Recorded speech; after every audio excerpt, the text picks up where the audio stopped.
Sell Cashier gives you the best quotes for your iPhone, so check them out next time when you're planning to sell your old phone.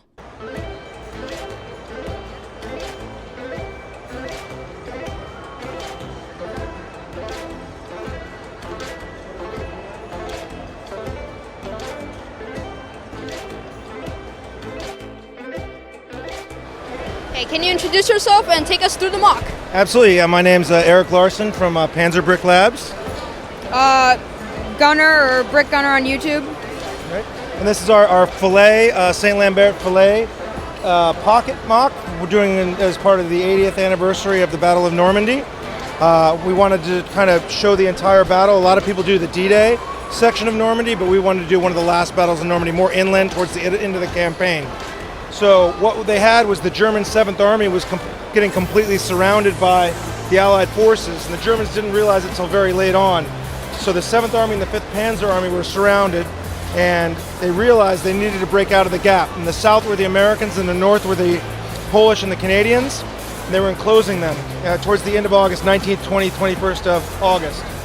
So as the German armies approached the River Dives at St. Lambert, they only had a couple bridges that could carry the weight of German armor. So they made them drop all of their artillery, all of the horse carts had to stay behind as the Germans tried to break out as fast as possible. So that's kind of what we modeled there.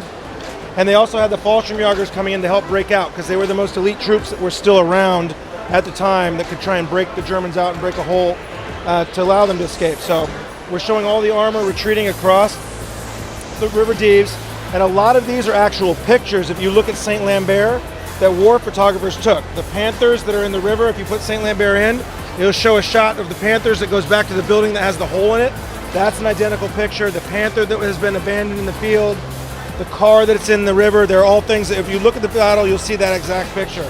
So as the Germans came across the bridge, they used the tower of the church as a communication post to reach all of the German units that have been entrapped to try and organize a breakout. So the officers of many of the units were there. And then from there, they had to choose, are they going to try and break out on the roads, or are they going to go down to MOC Ford to the south and break out that way? So this is where they made the decision on their crossing. Then moving through this area and past the French winery, where it's not a winery, but apple cider, alcoholic cider, a lot of the troops chose just to surrender, and they were done with the war. So we see a lot of surrendering going on and a lot of troops trying to break out. There was two routes they could go out. One was this southern road, which was relatively clear, but on the northern road became known as the corridor of death because the Poles and the Canadians had a full field of fire over that road and were able to just absolutely demolish every single German vehicle that was in there. So if you see a lot of the damaged smoking and burning vehicles, we're trying to replicate that particular aspect of the battle. As we come around, we do have the Americans here in the south. They would have not been as close, but we wanted to represent the southern pressure from the Americans here on the edge. And then if we continue north, we see the Poles with their Firefly and the Canadians are coming down the road from the north, putting pressure on the Germans and shelling the road. There are also very famous photographs that the Canadians took of the Germans being taken prisoner by David Curie. He won a Victoria Cross here. And the Poles also fought very hard at the Battle of the Mace, and they were almost overrun at Hill 262. So we wanted to include the Poles too because they fought really hard here. So that's kind of the overall view of what we were going for and the things we were trying to show on our MOC to celebrate the 80th anniversary. I see. Across the whole entire MOC, I see many vehicles, many of them damaged, many of them destroyed. Can you tell us the design process of how you created them?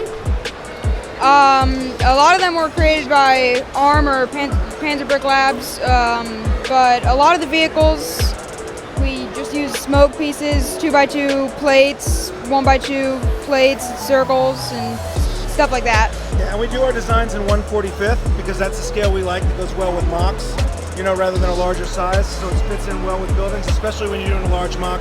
We like to use a little bit smaller scale.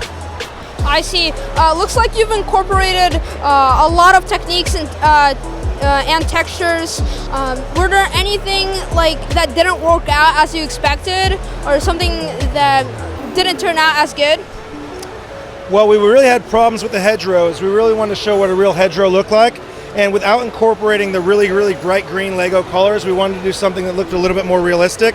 So that was really hard to do. So we all got together and kind of worked on getting, different olive greens and whips and different things in there to look like vines to really replicate the hedgerows. And it was hard a couple of the times to get the roof lines to where the roofs matched up on top and really replicated the roofs as they were, as well as simulating the old cobble. So we've had the full year to work on it together.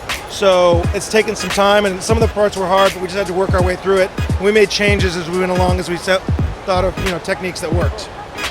Thanks a lot for talking to us. Hopefully I'll see you next Brickfair. Thank you.